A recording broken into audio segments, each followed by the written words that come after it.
আসসালামু আলাইকুম আমার প্রিয় ভাই ও বোনেরা। তুমি যদি এমন অনুভব করো যে আল্লাহ তোমার অন্তর নরম করে দিয়েছেন, ইবাদতে মন বসছে, গুনাহ থেকে দূরে যেতে মন চায়, বুঝে নিও আল্লাহ তোমার দোয়া কবুলের পথে আছেন। কেননা আল্লাহ কখনো কোনো দোয়া ফেরান না। সে তার বান্দাকে কখনো খালি হাতে ফেরান না। হয় সাথে সাথে দেন, নয়তো ভালো সময়ের জন্য রেখে দেন, অথবা তার চেয়ে ভালো কিছু দেন।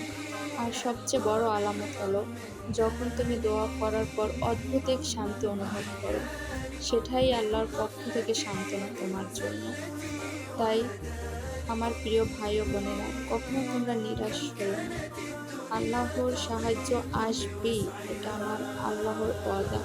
আমার আল্লাহর ওয়াদা কখনোই মিথ্যা হতে পারে না, ইনশাআল্লাহ।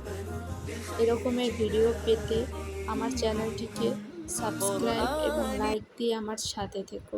আসসালামু